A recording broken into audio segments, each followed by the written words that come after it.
Hello my friends, today we are driving into work and I wanted to make a video and ask you guys a question. When was the last time you pulled out your less lethal and played with it? That sounded really bad as I said that. When was the last time you pulled out your less lethal and practiced with your less lethal? When was the last time, well I guess, that you pulled out your less lethal and played with it as well? You don't have to just be practicing. You just want to get yourself some exposure, some trigger time, some use time with your less lethal or your self-defense tool of choice, right? The reason why I'm asking this is because I was actually talking to a fellow practitioner or lower belt at jiu-jitsu last night, and we were talking about, you know, how consistent I am and how consistent they should probably be with the jiu-jitsu and practicing things. And I was like, you know, as consistent as you can be is what you should be. It's like the more the merrier, kind of, it's my mindset with a lot of things. And it kind of snowballed into the topic of firearms and other self-defense tools such as less lethals. And it kind of had me wondering, with less lethals, how often do you guys realistically take out your launcher and practice with it, right? Like a lot of people will just buy these things and just kind of like walk around with them, carry them around wherever they go and think that that's enough. Like, oh, you know, it's just a firearm, or if it's a launcher, it's got a trigger, it's not that hard. It's not a firearm, by the way.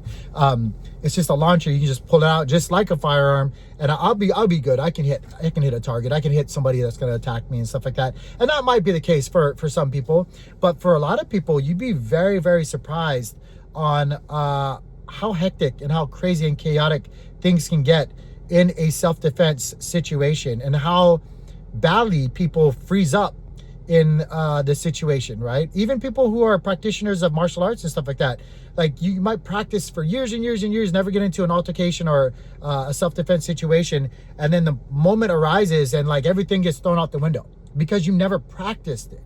Like you never applied it in a actual stressful real world environment type situation, right? And so I was kind of wondering, like, how many of these people that actually buy these less lethals actually pull it out and play with it? Again, I know it sounds bad, but I'm doing that on purpose because, you know, people love that kind of stuff on the internet. But when was the last time you actually practiced? And I'm not just sitting there like, oh, I'm shooting a watermelon, a mango, or a pineapple at a certain range or whatever, or I'm shooting it in my house, testing the jewels and stuff like that. That's all fine and dandy, but like, when was the last time you actually structured an environment to mimic you know, situations to where you're actually gonna need it? This is the whole reason why you bought it, right? Like, have you practiced using it at certain ranges, like variable ranges as well, like, you know, maybe 5 feet, 10 feet, 20 feet? It's a lot different. As crazy as it may seem to think, using it at 5 feet, 10 feet, and 20 feet, hell, even 30 feet is a lot different than each other, right? Than the thing forward or behind it. How many of you guys actually do it? And then that made me kind of think and snowball into the next question in my mind is, if people are actually actively doing these kind of things, right? Especially testing them out and just like modding and jewel testing, how much money do you guys actually spend in CO2s and ammo?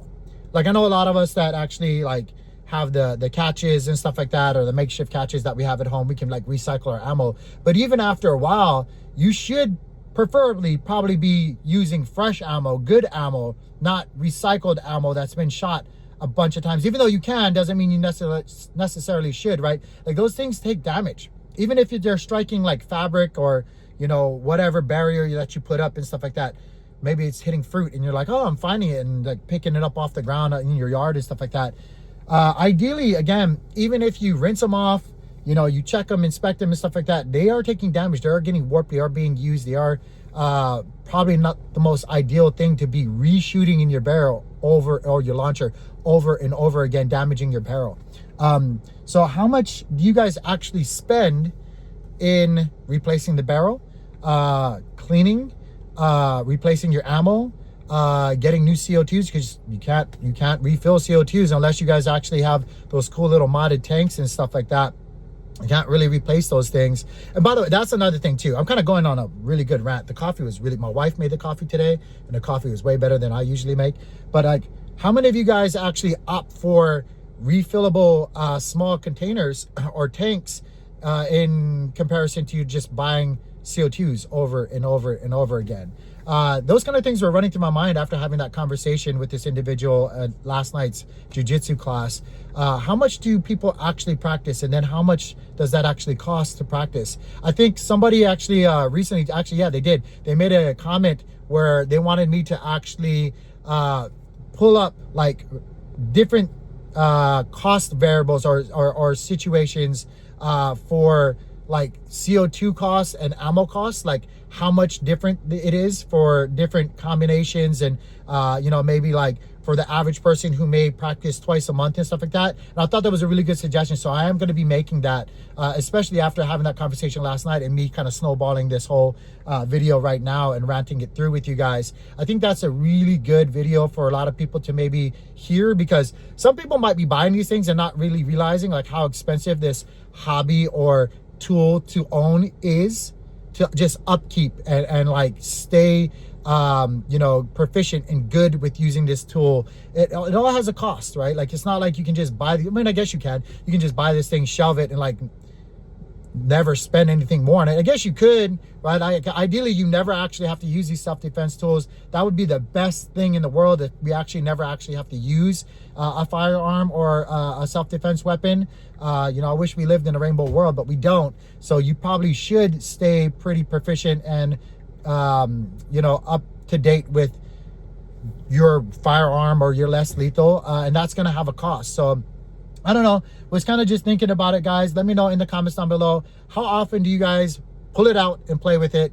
How often do you guys target practice? Do you guys just target practice? Do you guys actually set up different types of variables? Do you guys holster it? Do you guys have it in like a stop box or something like that at home, and actually practice with all of those variables, like actually you know, uncasing it or unsheathing it, pressurizing it and shoot? Like, you know, it's one thing to pressurize these things, make videos and shoot at, again, at a static target, and then it's actually another thing to really practice with these things. So I was just kind of wondering how many of you guys actually do these things, and if you guys do, I was wondering if you guys could leave a comment down below on how and what you guys do to stay up to date with your less lethal launcher and your self-defense tools. I'm really interested in knowing, and I think other people would be interested as well.